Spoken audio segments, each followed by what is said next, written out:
Karibu sana kwenye ujasiriamali. Katika video ya siku ya leo, msikilizaji, nimekuletea kitabu kinaitwa Ujasiriamali ni Ajira. Kitabu hiki msikilizaji nimekiandika na ndani yake nimeweka mambo yafuatayo. Jambo la kwanza, nimeweka hatua kwa hatua namna ya kutengeneza sabuni ya magadi. Nikaweka pia namna ya kutengeneza sabuni za vipande, yani za kuogea. Lakini pia nikaweka namna ya kutengeneza sabuni ya miche, nikaweka namna ya kutengeneza sabuni tiba. Lakini pia nimeweka kwa undani zaidi matumizi ya hydrometer, namna ya kuweka ratio ya maji, ratio ya caustic soda kuwa caustic solution. Lakini pia nimeweka ratio iliyopo kati ya caustic solution pamoja na mafuta, na ratio zingine ambazo zinatumika kama vile perfume, sodium silicate na vitu vingine pia ambavyo tunavitumia katika uzalishaji wa sabuni ya magadi. Kwa hiyo kitabu hiki msikilizaji ni hazina kubwa kwa wewe ambao unapenda kujifunza zaidi na kuweza kutimiza ndoto zako za ujasiriamali.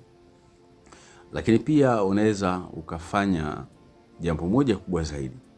Ikiwa unapenda kutumia kitabu hiki kwa ajili ya kujifunza masuala ya ujasiriamali, kitabu hiki kinapatikana katika mifumo mikubwa miwili.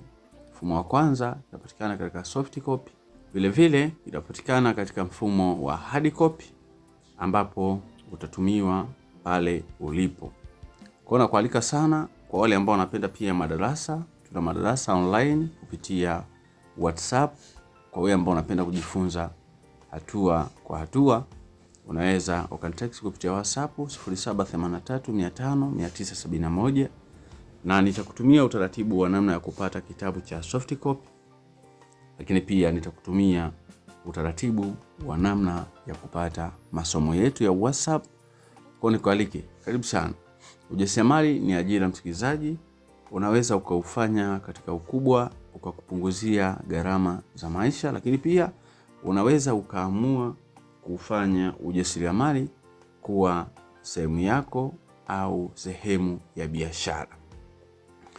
Mfano, tunapokuwa tunatengeneza sabuni za vipande au sabuni za magadi, mambo muhimu ya kuzingatia, jambo la kwanza ni malighafi ambazo tunazitumia, yani zile ingredients kama vile caustic, mafuta ya mise au mafuta ya mawese, sodium silicate, perfume na virutubisho kwa sabuni za vipande.